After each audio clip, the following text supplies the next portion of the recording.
right. Yeah, thanks everyone for joining us today. We're gonna start the webinar now. So first of all, a quick introduction of myself. My name is Alan Wang, principal consultant at Northmore Gordon. I started my career in the solar industry, later as a process engineer in the food and beverage manufacturing space. More recently, I've been working with certificates and carbon credits with Northmore Gordon, especially ones that are project-based, whether it's measurement and verification based or waste treatment projects. I am currently the MMV service stream leader within Northmore Gordon. Today, we're having another three of my colleagues from our group presenting. We've got Patrick, Trent, and Chris, each with strong expertise in different streams of our business, including energy management, carbon accounting, offset procurement, net zero strategy, which is really great to have for this webinar to talk about carbon offsets. Before I go any further, I'd like to acknowledge traditional owners on which I'm presenting today, the Waswurrung, Woiwurrung, and Boonwurrung people of the Kulin Nation. I'd like to pay my respect to the elders past, present, and emerging. Today's webinar is brought to you by Northmore Gordon. We are the leading energy and carbon consultancy with offices in Australia. So we've got Melbourne, Sydney, and Newcastle, and also Singapore to service our Southeast Asia clients. We help businesses and partners in all types of industries reduce energy costs and decarbonize. Northmore Gordon offers 5 main service streams, which you can see on this slide, including energy optimization, carbon advisory, environmental certificates, which is my area, energy sourcing procurement, which include sourcing of offsets internationally, and last but not least, project support. Just some housekeeping before we start. If there are any questions as we go, please feel free to drop them in the Q&A and we'll go through them at the end. Without further ado, here's the agenda for our webinar today, which we split into 4 sections. We're going to start with carbon offset basics, moving on to different types of offsets, and then talk about how we use offsets to fit into a business decarb strategy. And finally, I will cover the use and surrender of the offsets and the mechanism of it. I will introduce Patrick Blaine, who is our general manager in certificates. He's going to start the presentation and talk about the basics of carbon offsets. Over to you, Patrick. Thank you, Alan. Hi, everyone. My name is Patrick Blaine. I'm the general manager of certificates at Northmore Gordon. My portfolio includes all certificate work for the business, both deemed and measurement verification activities. We cover a range of activities, both domestically within Australia and internationally. Today, I'll be talking to you about basics of carbon offsets. So let's start in layman terms. What is an offset? Simply, an offset is something that counterbalances, counteracts, or compensates for something else. A carbon offset is something you can do at your business to purchase carbon savings from another part of the economy. So the same way that you can offset your income with charitable donations to reduce the tax you pay, you can offset your carbon emissions at your business by purchasing carbon savings from another part of the economy to reduce your reportable carbon footprint. What do you want to claim? And at the end of the day, do you really have a choice? There are 2 parts to the carbon market, the compliance market and the voluntary market. In the compliance market, businesses have a legal obligation to reduce their emissions under a specified cap and can face fines if they fail to reduce their emissions or buy offsets. So in Australia, you've got the safeguard mechanism that a number of large energy users are part of. And there are similar programs around the world, like European allowances in Europe. And they're quite similar to cap and trade programs. The other part of the carbon market is the voluntary carbon market, or the VCM. And this really comes down to, what do you want to claim for your business? What outcomes do you want to achieve? Do you want to be planting trees for every product you sell? Do you want to be saving carbon emissions? Do you want to be claimed to be 100% renewable energy? Do you want to be a carbon neutral business or product today? Do you want to have a pathway to net zero by 2040? And what are your drivers for doing so? Are your customers demanding a carbon neutral product? Are you looking to reduce your ESG risk or finance? Do you want to attract capital for those looking for responsible investment opportunities?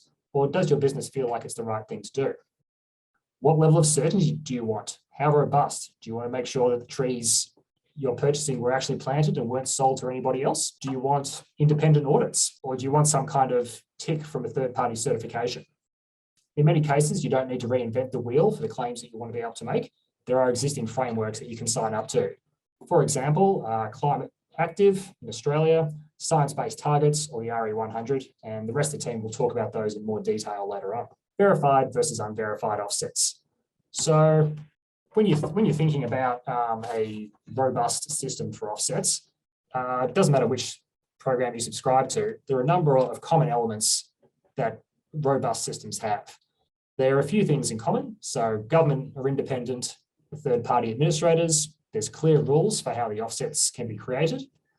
There's usually an ongoing reporting and audit requirement to make sure that the offsets that are being created are robust and represent actual abatement.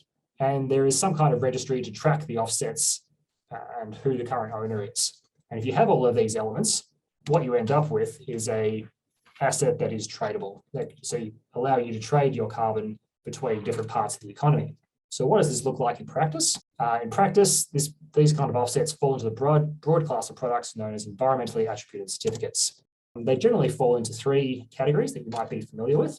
Green certificates, which are usually 1 megawatt hour of renewable energy. They can be called renewable energy credits, energy attributed certificates, guarantee of origin schemes, but broadly it's a renewable energy credit. There's a carbon unit, so it's usually 1 metric ton of CO2 equivalent. Could be a carbon credit, carbon removal unit, or a carbon offset. And then there's white certificates, which tend to be used for energy saving activities, peak demand response, and can be used for different incentive programs around the world. Now, what we're talking about today, generally speaking, is carbon, but a lot of what we all mentioned is equally applicable to green certificates for renewable energy. The key difference being that a carbon unit is used to offset your Scope 1 and Scope 3 emissions, whereas a green certificate is used to offset your Scope 2 emissions. If you're still struggling to understand the concept, you can think of all of these carbon units or green certificates as an accounting layer that sits over the top of an energy system or a carbon system to track the ownership of the environmental credentials that you're interested in. So how do you offset with a carbon credit? There's a number of steps to go through. So first of all, you need to identify what your carbon footprint is. You need to purchase the credits in accordance with the rules that you want to follow of the program. You need to retire those certificates. The different registries use different terminology, but they all essentially mean the same thing. It could be retiring or redeeming, cancelling or surrendering the certificate. But essentially what you want to do is destroy that certificate in the registry so it can't be traded onto somebody else. Once you do that, you'll get some kind of document or receipt of retirement, for example, which will say that those particular serial number certificates have been retired on your behalf for a particular commitment. So it might be your carbon offsets for the calendar year 2021. Once you've got all your documentation together, you generally have an audit to verify that you've met all the rules the regulator requires. And then you can make a public disclosure of your commitment, whether that be 100% renewable energy or carbon neutral. Now, in terms of where Northmore Gordon can help, we typically help customers in the first 4 steps of this. So your carbon footprinting, purchasing credits, managing retirements on clients' behalf, and providing documentation ready for you to take to your auditors. Let's look at our global carbon markets now. And there is a range of carbon products available out there. And they start from really your simple more commodity-based carbon units that are just sort of you can think of this as your bulk carbon. It's just a carbon credit. There's sort of no co-benefits associated with it, right through to a bespoke project where you can actually buy a carbon credit from a particular project aligned with values that your company has. And these projects typically have co-benefits aligned with the UN Sustainable Development Goals, and you get a lot more price stratification in this area. So you can look at the gold standard registry, for example. They have projects where you can buy carbon credits between $12 a ton up to $47 a ton, depending on the nature of the project, its location, and the co-benefits. So there is a lot more price stratification at that end of the market. And you can also look at stratification as well in terms of the type of offset, being either an avoidance offset or a removal offset. And Trent will talk about the difference between those a little bit later on. Continuing on with carbon markets, looking at some price trends from around the world. And you can see there's a couple of things that immediately jump out. Over the past 2 years, carbon prices have generally been going up. You'd see that most major markets have some kind of carbon pricing mechanism. So we've got the US, Europe, throughout Asia, Korea, Some big ones to note are that in last year, 2021, China launched a national emissions trading scheme, which is, I think, a really significant step for that market. And also the UK retained a carbon trading program after Brexit. So I think a really significant move by them as well. You can also see there is quite a difference in prices, with the European allowances and the UK allowances being at the upper end of the market, trading out up to around the $100 US dollar per tonne mark. And you've got at the lower end, you've got sort of the CDMs, or your clean development mechanism, at the bottom. Now, realistically, once you have decided to buy offsets, you'll probably be looking at a portfolio of credits to meet your obligations. That might be a mix of domestic offsets, some international offsets, and some bespoke offsets from a particular project with the co-benefits you're looking for.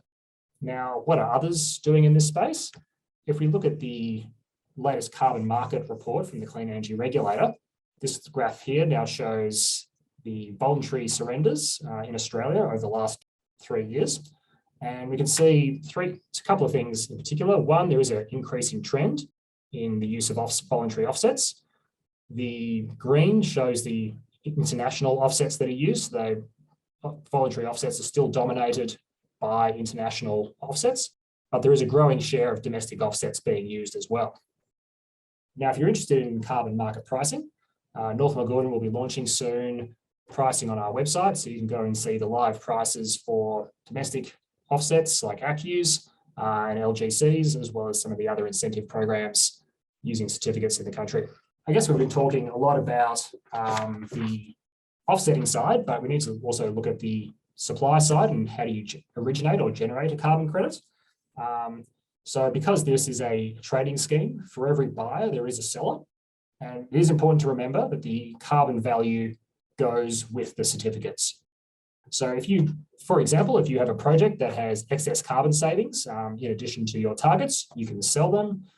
You can use the value as an additional revenue stream for your business to pay back the capex of your project, improve your project ROI.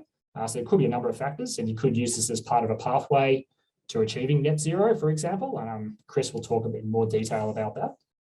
But it is important to remember, once you sell the carbon credits, you're selling those carbon credits to someone else to use. You can no longer claim that environmental benefit. Thanks, Patrick and Alan, for the previous slides. Yeah, so now I sort of wanted to talk about some of the different types of carbon offsets available. Just note the question that has come through in the Q&A. We'll try to leave the questions to the end, but just keep track of them as we go. Yeah, so first, just like to introduce myself. Trent Hawkins, my name, and I'm Principal Consultant in the Carbon Advisory Team at Northmore Gordon. I'm actually based in the Melbourne office, and I have experience with developing net zero strategies for business, decarbonisation of thermal energy systems, and also creating ACCUs under the emissions reduction. So yeah, I just wanted to give a little bit of context to why do we need offset. So there's this is actually a graph from the IPCC special report into global warming of 1.5 degrees. There's obviously lots of discussion about net zero emissions, the importance of net zero emissions, and the IPCC defines net zero as being achieved when anthropogenic CO2 emissions are balanced globally by anthropogenic CO2 removals over a specified period. And that can also be referred to as carbon neutral. But in this graph, it's effectively modeling of a range of different scenarios by which the planet can limit warming below 1.5 degrees with no or limited overshoot. And you'll see in every one of the scenarios there, after 2050, you do require some level of drawdown from the atmosphere. So, that's really demonstrates two really important things. The first thing is that businesses and governments need to achieve ambitious real reduction in their greenhouse gas emissions, and they need to support ongoing removal activities globally from the atmosphere. And that, in both of those cases, offsets provide some real support there to facilitate that outcome. And as I've noted here, beyond net zero is actually net negative, is where we're going to go beyond 2050 is actually looking at ultimately being net negative in business and government operations. Yeah, and also just the key context, I guess, is where did the carbon offsets actually come from? So probably worth to talk a little bit about the history. Particularly importantly, the carbon offsets came into being with the Kyoto Protocol. That was launched or ratified in 1997. And really, it put an obligation on a group of developed countries to set emissions reduction targets and created a framework of offsets connected to this. So specifically, you had Article 12 of the Kyoto Protocol, which created the Clean Development Mechanism. And that allowed emissions reduction projects in developing countries and what are called certified emissions reductions, which they could trade to, so I guess, provide a financial support for implementing those projects. And then Article 6 allowed for projects in developed countries to create emissions reduction units. So you could invest in another developed country in a project and create emissions reduction units from that project. And yeah, it's important to note that this is now actually being superseded by the Paris Accord. And the provisions relating to carbon offsets fall under what's called Article 6. And there's two components to Article 6. There's 6.2, which creates internationally traded mitigation outcomes. Not the easiest mouthful of descriptor, but that effectively, that is the mechanism for equalizing carbon offsets created within individual countries when they're traded outside of those countries and used by governments to reduce their emissions as part of their obligations on the Paris Accord. And then you have Article 6.4, sorry, I just realized there's an error there, which is establishing what's called a new sustainable development mechanism, which will replace the Clean Development Mechanism. And yeah, so certificates under the Paris Accord, sort of loosely called A6.4 at the moment. So important to note that they will be generated from, can relate to emissions reduction activities and removal activities, but importantly, will not include activities prior to 2021. There are other Kyoto Protocol units that are out there. There's assigned amount units, which are permitted amounts by which developed countries can increase their emissions.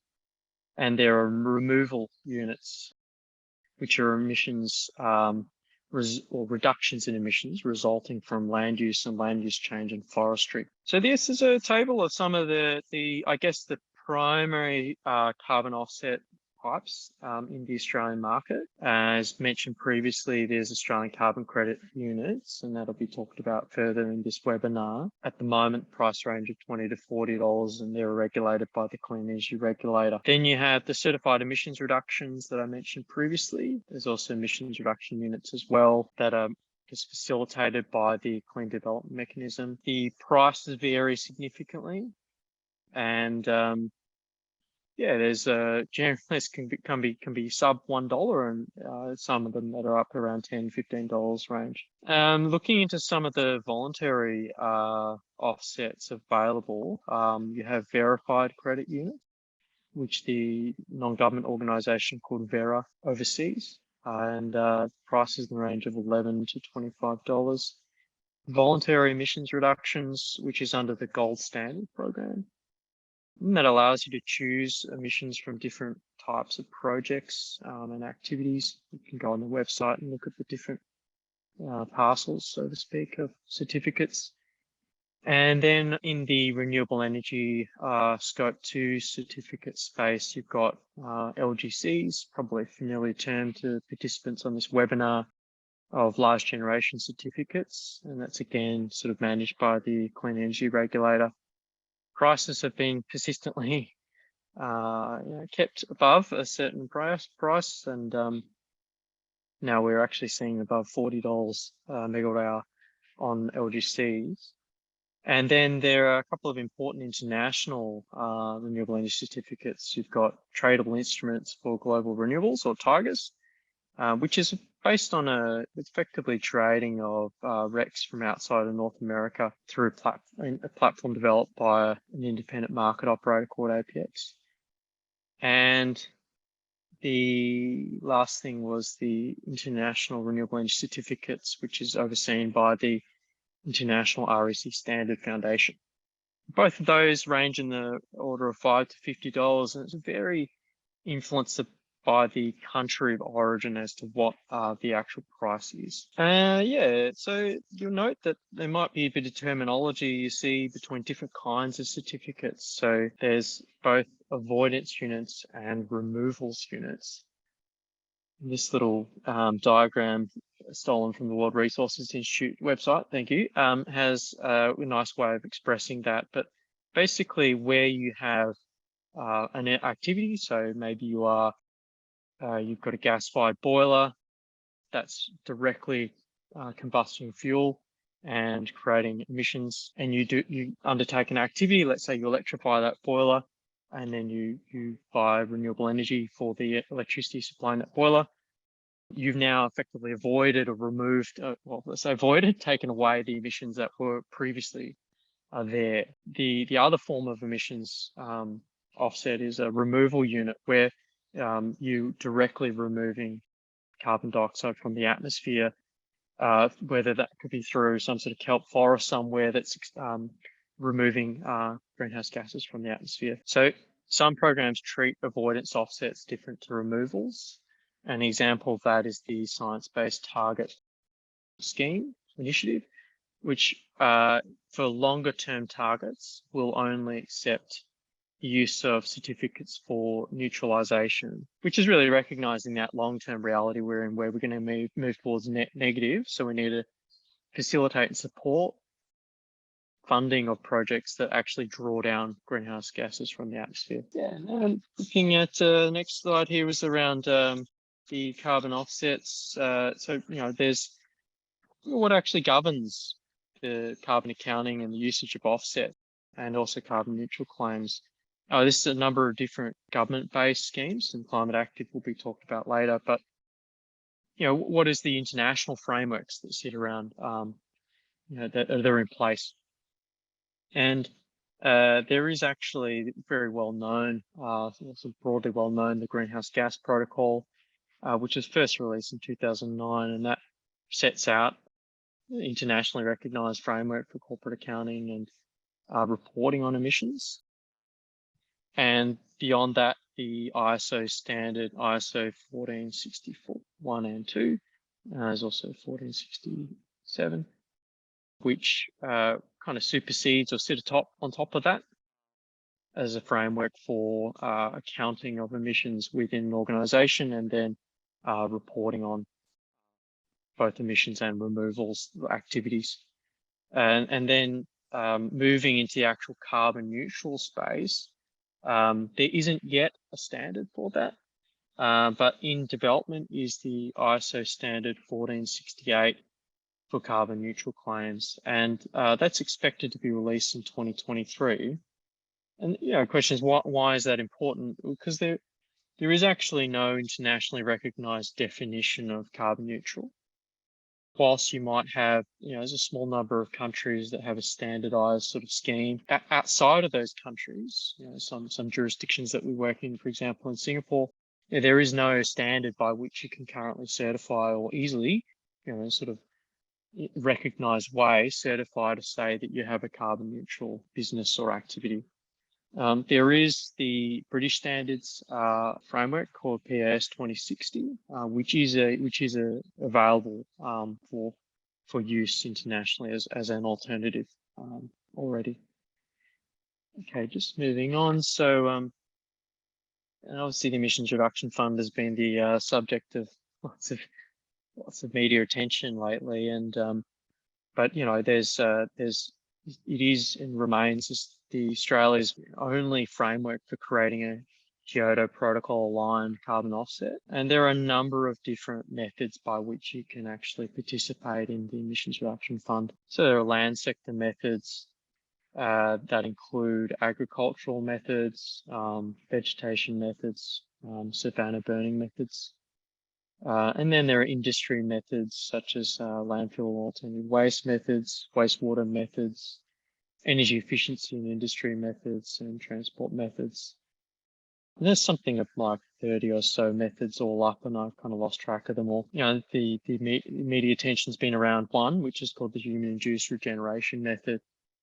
But it's important to understand that there are several integrity standards built into the Carbon Farming Initiative Act, which underpins the scheme, which includes the ones listed there around being additional, that the abatement must be additional, must be measured and verifiable, must be real abatement that can be used to meet Australia's international obligations, evidence-based, emissions from actual projects, and also conservative. So calculations should be on the conservative side. This my last slide here is just looking at how you can participate in the emissions reduction fund. So if you're interested, go on the Clean Energy Regulator's website or come and talk to us and help you get participate in the emissions reduction fund. But first, you would need to register a project, and in order to do that, you need to demonstrate you can meet the newness criteria and also confirm that the abatement will be additional, and you need to align with a specific method and the requirements within that method. Then you'll look at actually going and getting a contract to sell your ACCUs that result from that project. That's either through the Emissions Reduction Fund auction. And that was originally what the ERF was developed around, was this government-funded auction arrangement. Or you might look to get a contract with a third party or trade through a spot market. And originally that secondary market was a much smaller illiquid market, which was just used to make good on auction contracts. But now it's a much more it's a real functioning spot market. And then, you declare your project's declared by the Clean Energy Regulator. You begin implementing that project, and the crediting period starts over 7 years or 25 years in the case of some longer term projects. You report on that abatement generally every year, preparing an offset report, which is importantly audited by a third-party auditor. And then you submit that, you credit for ACCUs, and then you'll either monetize that by selling the ACCUs or surrender your ACCUs to meet a specific target. So that's me. Thank you. And I'll pass over now to Chris Warris. Okay. Thank you, Trent. Thanks for that. And thanks for everyone for joining. My name's Chris Warris. I'm one of the principal consultants at Northmore Gordon. I've been working in energy and carbon management for about 15 years now, but I actually started my career as a postgraduate working in the coal-fired power stations in WA before sort of getting into energy and carbon consulting. And I do a lot of work with lots of different organisations, helping them to reach their energy and emissions reduction targets, which is what I'm going to talk about now, and how all the previous information about offsets fits into a net zero roadmap. So to develop a net zero roadmap, you can use 4 different carbon reduction levers that we kind of talk about with our clients. Starting from left to right, first one is direct emissions reduction. So that's looking at doing projects directly on your site to reduce your direct emissions, be that electricity efficiency projects, gas efficiency, or maybe some fuel switching, swapping in some biogas to replace natural gas, things like that. The next thing you can do is some on-site renewable energy, so installing solar PV, or maybe generating some biogas from your waste and then using that in place of natural gas. And the third lever is to then look at purchasing renewable electricity from the grid. So that would be, purchasing certified green power or a renewable PPA, or purchasing LGCs, purchasing and retiring LGCs to make your electricity 100% renewable. And then the last lever is to offset whatever's left with your carbon offsets, or by purchasing and retiring carbon offsets. And we kind of encourage our clients to work from left to right, because on the left, although these types of projects tend to have higher capex, they should have net savings per tonne of abatement. So they leave your business in a better position overall. Whereas on the right-hand side, they're lower or no capex levers, but they represent a cost to your business. So ideally, you want to do as much as you can on the left-hand side to minimize how much you have to spend on the right-hand side. I'm just going to talk a little bit about the role of some of the offsets in the different schemes. Alan's going to elaborate on this a bit later, and I'll try and answer a couple of the questions that have come through in the chat here that are relevant to this. So I kind of want to talk about the scopes. We've mentioned scopes of emissions a little bit, but I'll just go through them very briefly. So scope 1 emissions are emissions that occur on your site, on your facility. So that's, burning fossil fuels in your facilities where the emissions occur actually on your site. So it might be a natural gas boiler or a coal boiler or something like that. It also includes your vehicles. So your vehicle is considered your facility, and burning fossil fuels in a vehicle, the emissions come out of the tailpipe, so it's coming out of your facility. The other category of emissions is scope 2. So this is generally for your purchased electricity. So this needs a different category because although you're using the energy, you're using the electricity, the emissions from that occur at the power station, which might be several hundred kilometers away. So then the emissions aren't occurring on your site. But nevertheless, because you're consuming the energy, the electricity, you have control over those emissions, or you have some control over those emissions. And then the last category is scope 3, which is all the other emissions that occur in your upstream and downstream supply chain. So the embodied emissions in the raw materials and goods and services that you purchase, the energy associated with transporting your raw materials and products in and out of your business, and what happens to your products downstream after they leave your facility, any emissions that are occurring with those. Now, trying to offset these various emissions kind of depends on what you're trying to do, what scheme you're in, what scheme you're trying to comply with. But I've put 3 common ones that a lot of businesses in Australia are looking at the moment. So one is climate active. So that requires you to offset your scope 1, 2, and 3 emissions to either reduce it or offset it. And it allows you to use the various offset certificates to offset your scope 1 and 3, and then LGCs for your scope 2. They are requiring a minimum amount of domestic ACCUs in that now, which is interesting. The other one that we've mentioned a little bit is science-based targets. So under science-based targets, they're not allowing you to use offsets to reduce your scope 1 emissions. There is talk of allowing removal offsets in the future. But for the moment, for the near-term targets, it's no offsets. You have to actually reduce your direct scope 1 emissions from your facilities. For your scope 2 emissions, you are allowed to use renewable energy certificates. So they encourage you to reduce your electricity use as much as possible, but for whatever's left, you're allowed to purchase green power via renewable energy certificates to bring that down to 0 emissions. And then for scope 3, you have to include those if they're a significant part of your footprint. And another popular scheme is the RE100 framework, which is looking at businesses trying to get to 100% renewable electricity. And under this scheme, it's only looking at your electricity, so it's only scope 2. And they allow you to purchase renewable energy certificates, but only from the country of operation. So if you have a business in Australia or a facility in Australia, you can only use Australian LGCs to qualify as 100% renewable electricity. You can't purchase an overseas renewable energy credit. So there was a question about trying to compare the scope, the emissions from a scope 1 offset and a renewable energy certificate. And in a way, you don't have to, because your carbon offsets are really related to your scope 1 and 3, whereas your renewable energy certificates are really only related to your scope 2 emissions. So a little bit about some tips and tricks around creating and using offsets from your own emissions reductions projects. So as mentioned previously, in general, any offsets that you purchase or create must be surrendered in order to claim those carbon reduction benefits. In other words, if you sell an offset certificate, you can't also claim those carbon reductions. And that's because the purchaser of those offsets can then claim the emissions reductions as theirs. So there's a potential for double counting.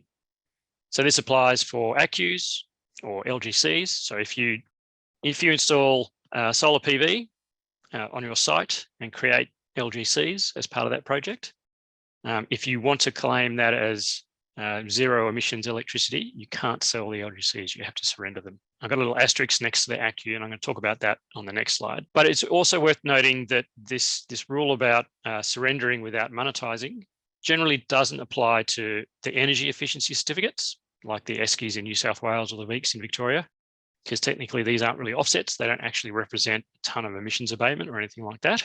there are legislated obligations on energy retailers to encourage energy efficiency. So you can absolutely create ESCIs and VEECs as part of an energy efficiency project and sell them and still claim the associated emissions reductions. So it's a really good thing to be aware of with your projects. There is an interesting way of using ACCUs as well.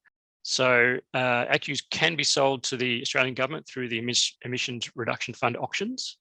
And because the government then retires or cancels them, they're not going to be counted as somebody else's emissions reductions. So under frameworks such as Climate Active, you can still claim the emission reductions in that case. However, the sale price to the ERF is generally lower than on the secondary market. You see in the graph there, it sort of started to diverge a few years ago. So at the moment, it's something like $15 an ACCU in the ERF. But on the secondary market, you can get a lot more for it. But by selling to the ERF, you can get some money for your ACCUs and still claim the emissions reductions. So that's worth bearing in mind as well. Just going to do a little hypothetical example about how you can use certificates from your projects to finance your emissions reduction projects up to a target date and then start surrendering them. So if we have this is going to be a very simplified hypothetical example. Most of our real world examples are a little bit more complex, so keep it nice and simple. So if we just imagine an organization with baseline emissions of 100,000 tons of CO2, half coming from scope 1, half coming from scope 2, and they've got a 50% reduction target by 2025 and a net zero target by 2030. And they've looked at their carbon reduction levers and identified a number of opportunities, some direct scope 2 electricity efficiency projects to generate ESCIs and monetize them. They've got some on-site renewable energy generation projects. They can purchase grid renewable energy. They can do a very large scope 1 emissions reduction project, directly reduce their scope 1 emissions and create ACCUs from that. And then finally, create offsets for whatever's left. So if we plug that into a net zero roadmap tool, we can show that they can implement their direct electricity reduction projects immediately and sell the ESCIs and VEECs from those projects to monetize them and help finance those. And you can see the emissions reductions from those in the dark blue bars. Then from 2022, maybe they implement some on-site behind-the-meter renewable electricity projects, and they can initially sell those LGCs. So that's why there's the dotted green lines there. So their scope 2 emissions have reduced because they've implemented behind-the-meter renewable electricity. But because they're selling the LGCs, they have to add those back in because somebody else is going to claim those reductions. But up until 2025, which is their 50% reduction target date, they can keep selling. But from 2025, they would need to stop selling the LGCs, and then they can actually realize the emissions reductions.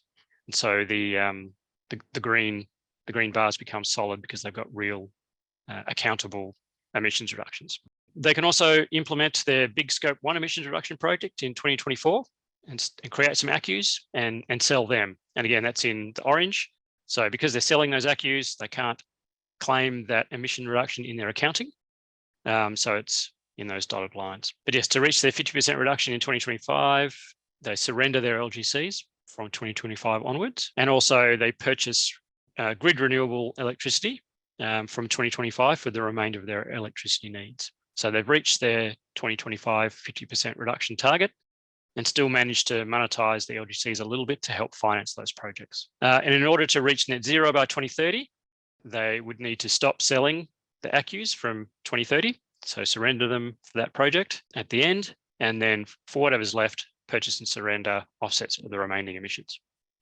So this is one way of kind of managing your targets and these different offset certificates to hit your targets while still being able to create some revenue out of them to help you finance your projects to hit your targets. So developing a net zero pathway requires consideration of physical and contractual emissions reduction measures. So the physical measures are your capital projects, energy efficiency, on-site renewable energy, fuel switching projects. But also you have the contractual measures. So that's your off-site renewable energy procurement via PPAs or green power or LGCs. And finally, purchase of carbon offsets. So at Northmore Gordon, we help our clients sort of look at these different levers that they can pull to create a roadmap that's going to be an optimum roadmap for achieving your targets. So one way of doing that we can help you with preparing a marginal abatement cost curve. So that is just a way of organising and prioritising your different projects and your different levers to work out the most cost-effective way of achieving the abatement that you need.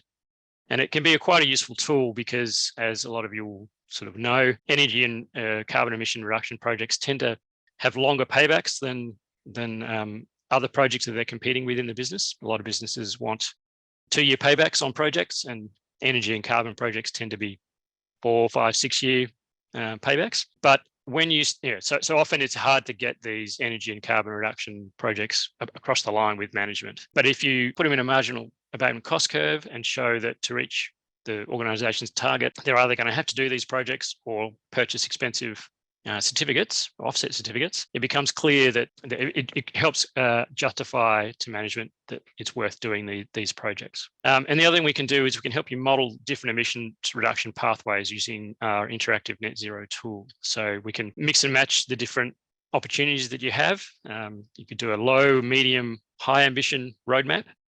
We could look at a high capital weighted strategy where you try and do as much as you can on site. Or we can look at the other way, like a low capital approach that requires more contractual measures to offset later on. We can model a roadmap that aligns with science-based targets or any other scheme that you want to join. And it's a nice interactive tool that lets you play around with different scenarios.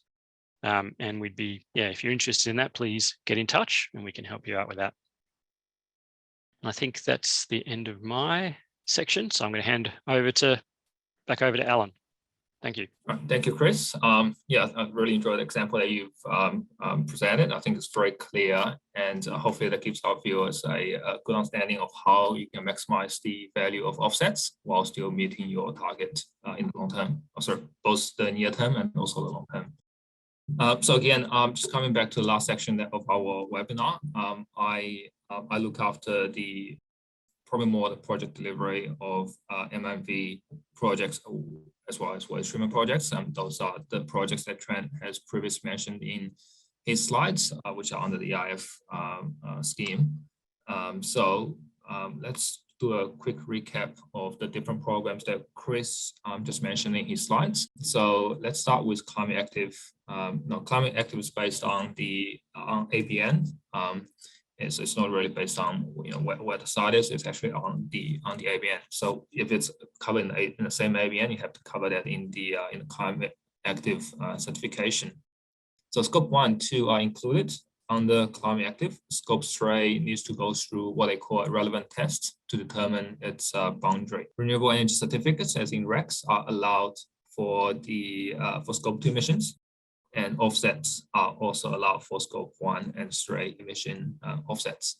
The purpose of the Climate Active is to reach carbon neutral certifications, which include not only the organizations, but also precincts, events, or even products and services. And there are flexibility in terms of which product line or service line companies like to apply carbon neutral certifications for.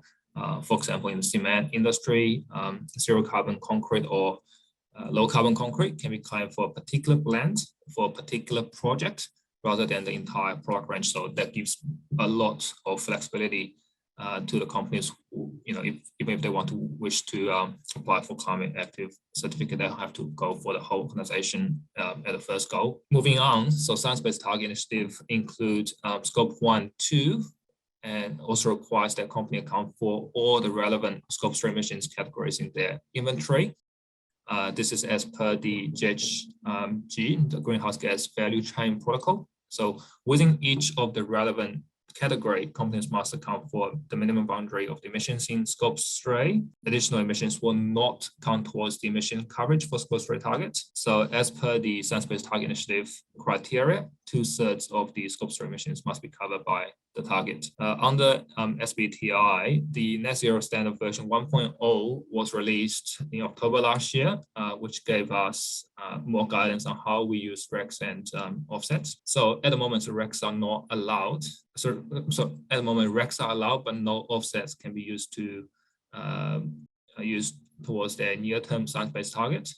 Now, I think Chris did mention that science-based target removal units may be allowed in the future. RE100, which Chris also mentioned, only allow RECs and companies must source within the boundary of the market where electricity is consumed. Now, there are certain limitations around it. For example, and also sort of exception there. So in Europe is considered as one jurisdiction, whereas Australia is obviously considered separately. So Japan, Korea, and China all have their own different jurisdiction. So that's a different boundary there again. But the key thing here is that you must source within the boundary of the market where electricity is consumed. That's the key thing here. The Corporate Emission Reduction Transparency Report, which is also called CERT, is now in the pilot phase. So the opt-in to the CERT pilot has ended February, just a couple months ago, and it does has limitations applied during the pilot phase, which will cover those limitations in the later slides. Now, CERT only covers scope 1 and 2. RECs are allowed, and offsets are also allowed. This is under the same guidance as per the climate active requirements. So the purpose of the CERT is to disclose emissions and for companies to release their progress to reach their carbon target. Now, apart from the eligibility of the units, to traceability and transparency, as we saw from the earlier presentations by Patrick's slides, are what we see as the most important aspects of all to ensure credibility.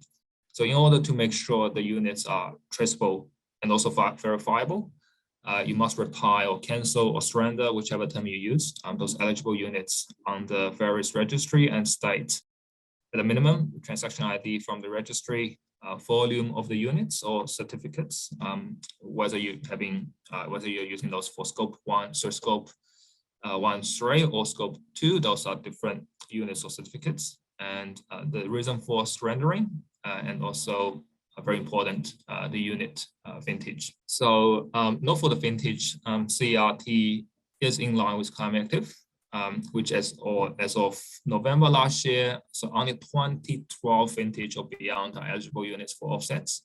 So for example, if you think the price is going up in the long term, would you still invest and hold on to the units? Well, you need to check vintage first. So if the vintage you invested is in 2012 or even 2013 or 2014, you run the risk that the units may no longer be eligible units in future years under the scheme such as climate active or CERT, which means you may be disappointed that the unit's value may see a free fall when you actually realize that you want to use those units. So once you've got all the information stated in the registry, you then transparently present those information about them in the documents such as the public disclosure statement, PDS. So on the right-hand side, there's the minimum required information that needs to be presented on the PDS on the climate active. So those are the things you must note. This is what we call, this is how we make sure those units are actually traceable, and you transparently present those information to offset your units. Now let's talk about how we surrender those eligible RECs or what we call eligible renewable energy certificates. Now this is for scope 2 only, and obviously 1 REC is 1 megawatt hours. That's different to the offsets that we just talked about earlier. Now there are location-based or method-based methods that are different. Now some would actually argue there are double counting issues there. Now, this is not the key discussion point within our webinar, but we're happy to discuss that with you separately. Now, considering that this will be different considerations in different schemes, and how you use them will be different. So it's actually a case-by-case scenario. Now we're going to go through location-based and versus market-based method in the next slide. So we'll tell the difference, etc. Each scheme will have a different, sort of a slightly different criteria, but the concept behind it is the same. Now, in terms of actually surrendering those to, for example, rec registry, so you must note on the rec registry that you surrendered on behalf of what company and for whether it's a calendar year or a financial year and for what purpose. So moving on, let's talk about location versus market-based methods. Now, location-based method, as the name suggests, is a method that's using a pooled emission factor that applies to their market jurisdiction. It doesn't matter what the customer does, or the electricity emissions are allocated at the same rate per kilowatt hours. So in this case, things like green power do not work. And also note that under the CERT pilot phase, only location-based method can be used, which is one of the limitations that we just mentioned that we can cover. So on the location-based method, the eligible sources are behind-the-meter renewable electricity, which is consumed. So as long as LGCs are surrendered and non-credit. And there are some certified carbon neutral electricity, which is also allowed as an exception. So in this case will be, for example, Climate Active has their own certified carbon neutral electricity, which is allowed even under the location-based method. Market-based method, on the other hand, is the opposite. So for example, if you buy accredited renewable electricity, you can then claim your renewable electricity use. That's regardless of your location. So in this case, obviously we've got the two things that we just mentioned on the location-based, which is also eligible on the market-based.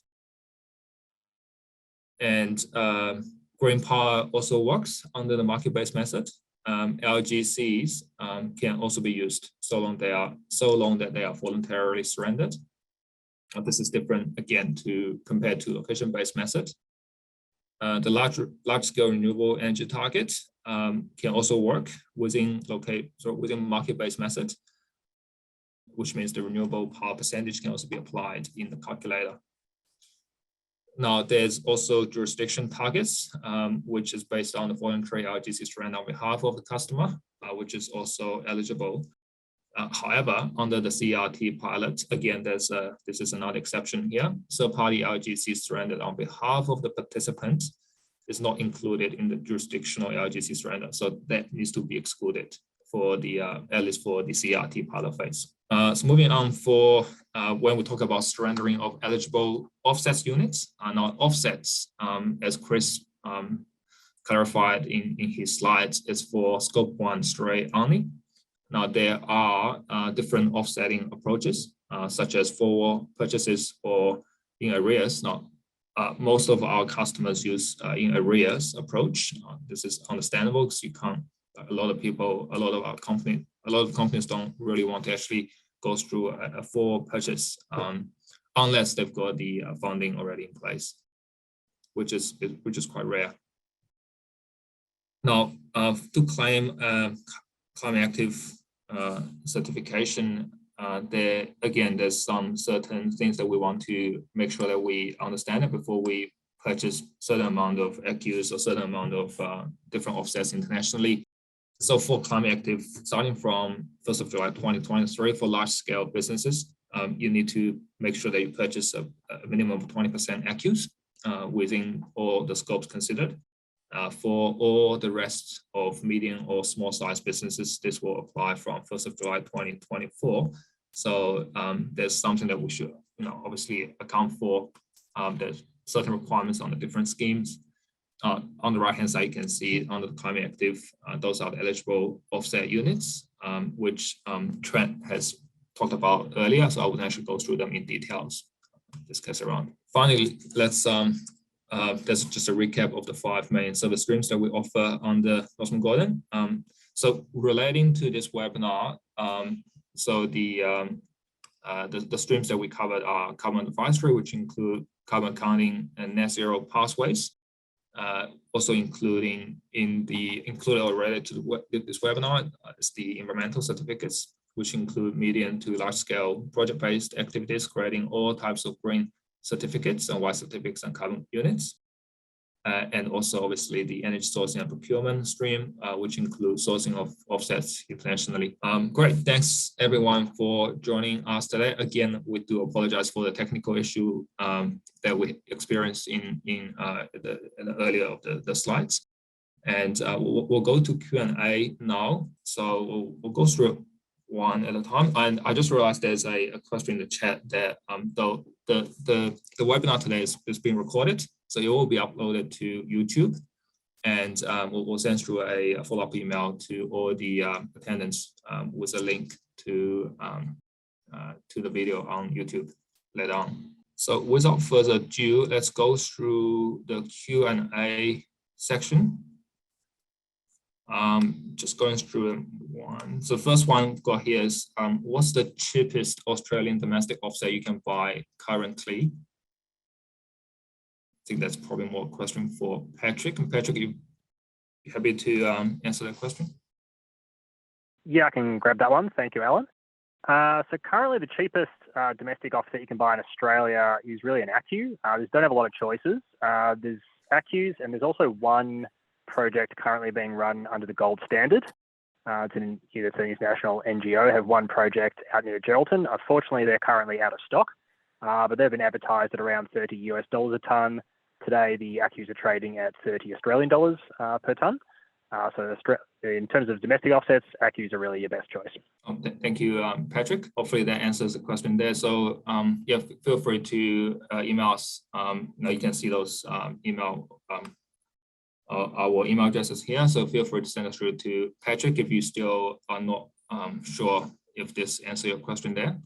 The second question here is why has the ACCU price dropped in the past months? I think I briefly mentioned that in the first section there, but this is, I think this is a question for Trent. So Trent, would you like to grab that? Yeah, now Alan did sort of allude to this, but effectively the Clean Energy Regulator made a decision a few weeks ago to create a standardized framework for holders of auction contracts under the Emissions Reduction Fund to exit withdraw exit their contract and not actually have to sell the abatement of the ACCUs through the auction itself, which added a significant proportion of additional ACCUs into the secondary market, the spot market. So there's much greater liquidity and therefore the price has fallen as a result of that.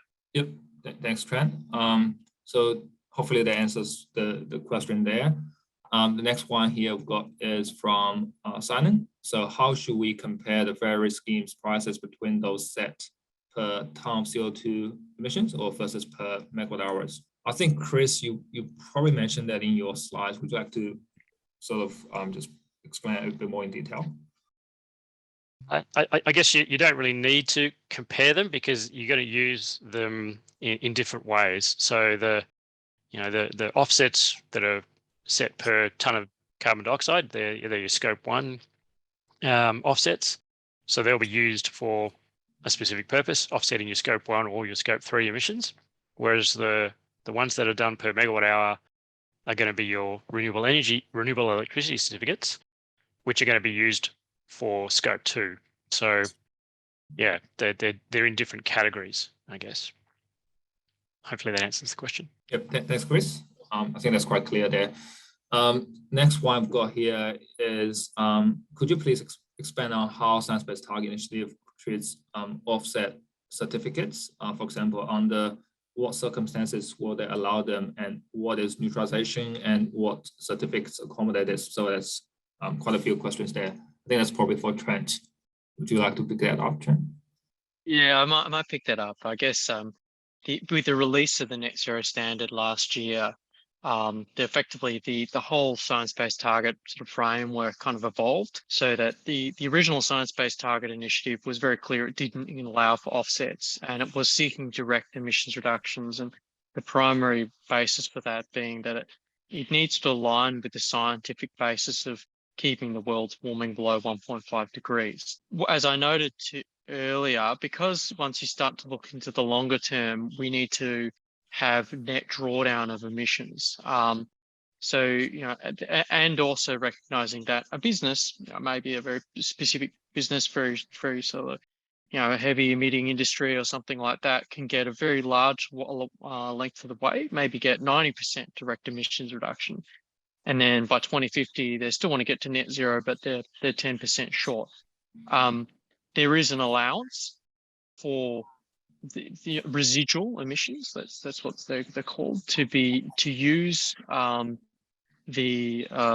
what they call removal units or neutralization emission offsets. So not looking at other avoidance units, but specifically looking at drawdown emissions.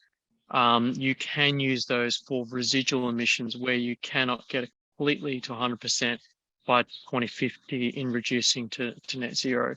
They are also allowing for and encouraging businesses to go beyond the commitments to net zero, and additional to that, help fund further emissions reduction activities in the economy, and by buying additional offsets. Hopefully that answers it, but certainly welcome to get in contact with us, and we can help you work through the finer details of it as well. Thank you, Trent. I think that explains quite well. So I guess it's like, you probably just want to clarify that the offsets, if you want to use offsets, right, it's actually beyond the scope of science-based targets, but they encourage you to still continue using it.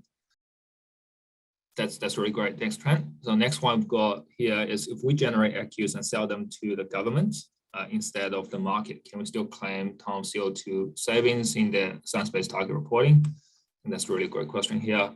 Chris, would you like to pick that up? Yeah, that is a really good question.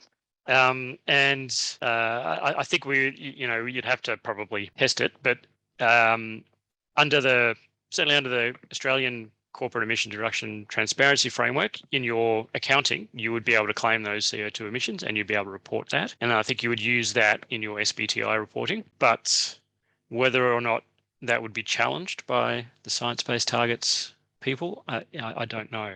So I think it'd be a case of just being transparent about what you're doing and why, and your justification for it, and asking that question directly with science-based targets. We can, and again, we can help you with that. Yep, thanks, Chris. So yeah, feel free to get in touch with us so we can help you with using offsets or using the sort of stuff for your science-based target. So next one we've got here is how are STC-based behind-the-meter renewables treated by each scheme? I can take that, Alan. Yeah. So certainly under climate active, that it's fine. You can still claim the emissions reductions, or for that behind the meter, or for those behind the meter activities, STCs, and you don't have to surrender them. So yeah, they're not like the LGCs. You don't have to surrender them. They're treated differently. Yep. Can you clarify, Chris, if it applies for both market-based and location-based method? Yes. Yep. Great. Thanks, Chris. Yep. That's great. So I think next one from Emma was more talking about the recording. Yes, it will be uploaded to YouTube, and we'll send through a follow-up email with the link to the YouTube video. Next one here, we've got, do any of the framework allow for international RECs to be used in Australia? Is a question for Chris. Well, yeah, I mean, I think no, certainly RE100, you wouldn't be allowed to do it. Science-based targets, you wouldn't be able to do it. And climate active, you would.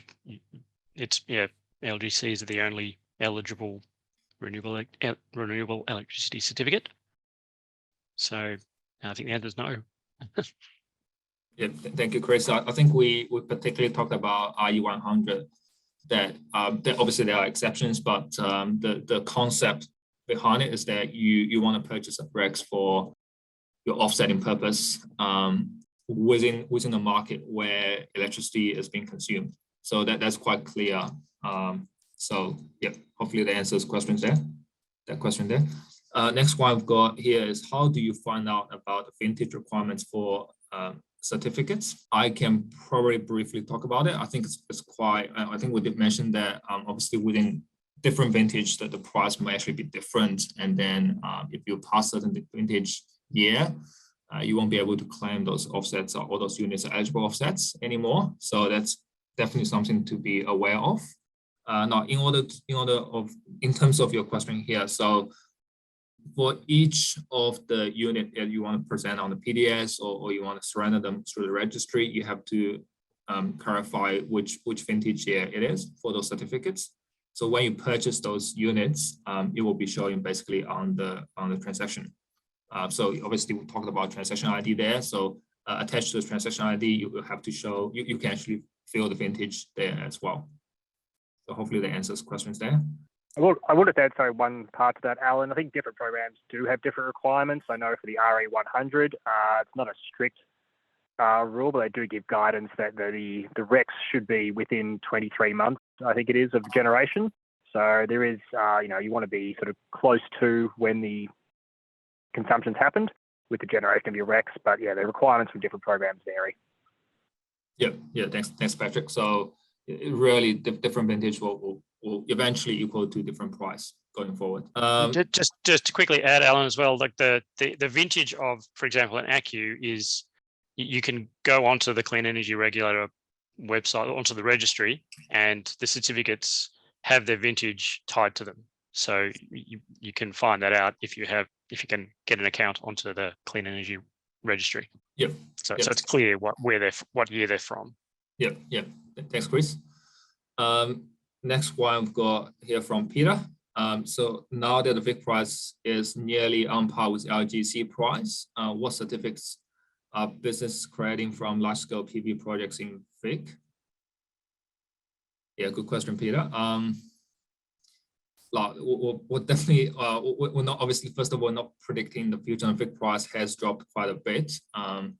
And our RGC price that we saw has been quite stable, and it's actually quite solid recently.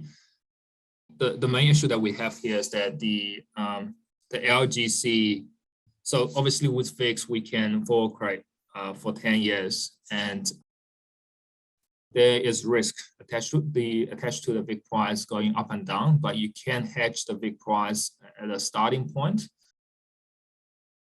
given that you're confident that the project will deliver. Now you can hedge it at a certain price to give you certainty, and the cash flow will be quicker than LGCs, given that LGC, you can only do annual creation up until 2030, whereas VICs, you can forward create for 10 years. Another thing that we've sort of saw from dealing with our clients was that in terms of LGC price, you may be able to hedge the LGC price for a certain period of time, but you may not be able to hedge it for the full 7 years or 8 years going forward. So for your question here, now there is certain minimum threshold that we recommend, assuming that most of the electricity generated from the solar system is behind a meter. There's a certain minimum standard. I think right now we're looking at about 200 kilowatt system as a minimum requirement to go with VICs creation for Victorian large-scale solar projects. If your solar system is less than 200 kilowatt system, or if a considerable amount of your solar PV generation is exporting back to the grid, LGC potentially will be a better choice than VICs. All that being said, the concept here is that if you claim VICs, you cannot claim LGCs. If you claim LGCs, you cannot claim VICs, so you cannot double dip. Hopefully that answers your question there, Peter. Next one. Alan, can we just say that I think, if anyone does have a solar PV project that's above or at or above 200 kilowatts, we'd be happy to sort of run some options about whether or not it's better for you to do VICs or LGCs, and run a comparison of the options for you. So yeah, just get in touch. Yeah, 100%. We actually got a LGC versus VICs calculator, which we update quite regularly. So yeah, we can run through it quite easily with you. If you have any customer, or you've got any projects that's coming up, solar PV projects in Victoria. We can also obviously compare the ACCU versus LGC values if you've got solar PV projects elsewhere in Australia as well. Next one here I've got is the quality and integrity of ACCUs have come in for a lot of technical criticism in recent weeks. What are your thoughts on this? Definitely a question for Trent. Thanks, Alan. I might also just actually jump ahead and answer another question that came in through the chat around the long-term future of carbon neutral fuels, and then I'll answer the question about the ACCU integrity.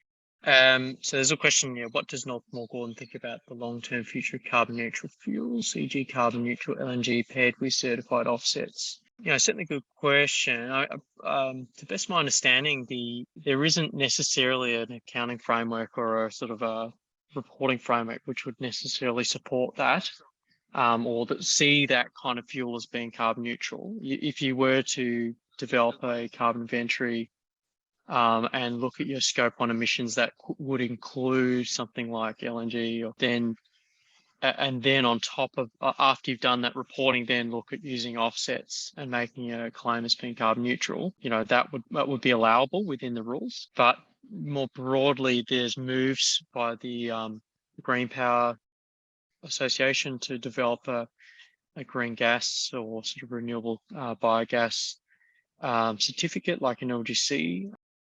And you can also bundle an Australian carbon credit unit with a biomethane supply going into the gas grid. So more likely scenario for domestic users at least is to use verified 100% renewable energy biogas that's going into the gas grid, and then purchase that through some sort of financial arrangement, PPA or power purchase agreement or some offtake agreement, and then account for the emissions associated with that through the surrender of an ACCU or an LGC under the green gas program.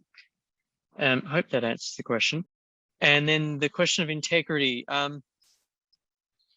Look, it's probably a very long debate. We're probably not really experts to give opinions on this kind of thing. Probably best thing to just speak to is our experience. And our experience is that the participation in the Emissions Reduction Fund is not a tick box exercise. It can be quite an onerous process just to submit and get a project declared or approved. And there are a range of, say, things that you need to, or evidence you need to supply, requirements you need to conform to. And there is a rigorous process around validating that the project meets all those requirements. And that's just to get it registered in the first place. And then there is a sort of accrediting process where you perform calculations, collect data and evidence, and then submit a report every year or whatever reporting period that you would choose to use. And as I noted before, that if you have so a lot of our projects are emissions avoidance projects using industrial methods. They tend to have a 7-year crediting period. And in that 7-year crediting period, there are 3 external audits on the data and the analysis that's provided.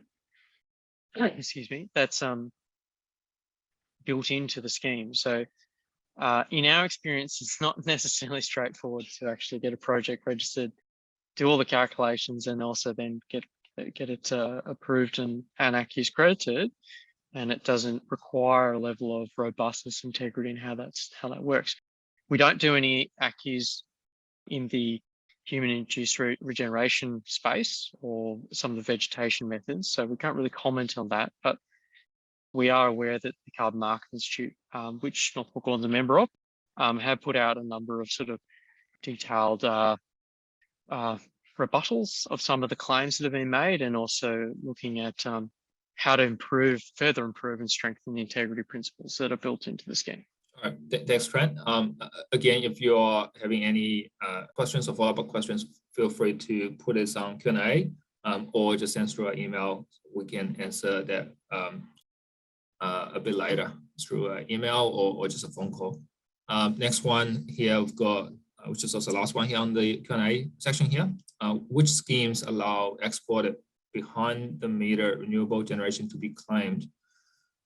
I don't know if I fully understand that. So if it's... I think I can take that one, Alan. So, I mean, it probably need to talk to us about like the specific accounting rules around the different schemes. But for example, under Climate Active, if you use the market-based method for your electricity, you can use a calculation that takes into account your exported solar PV, but not under the location-based method.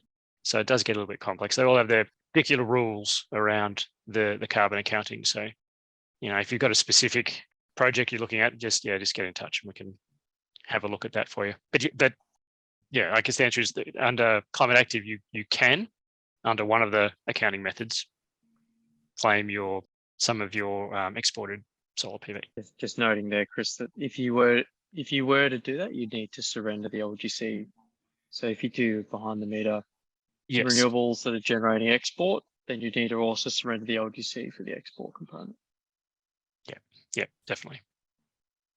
What if it's fixed and you claim fixed instead of LGCs?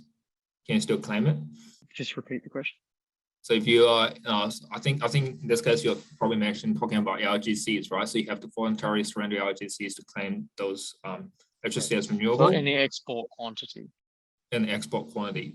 If you're claiming fixed and you're not claiming LGCs, I'm assuming that you can claim the benefit of the exported amount.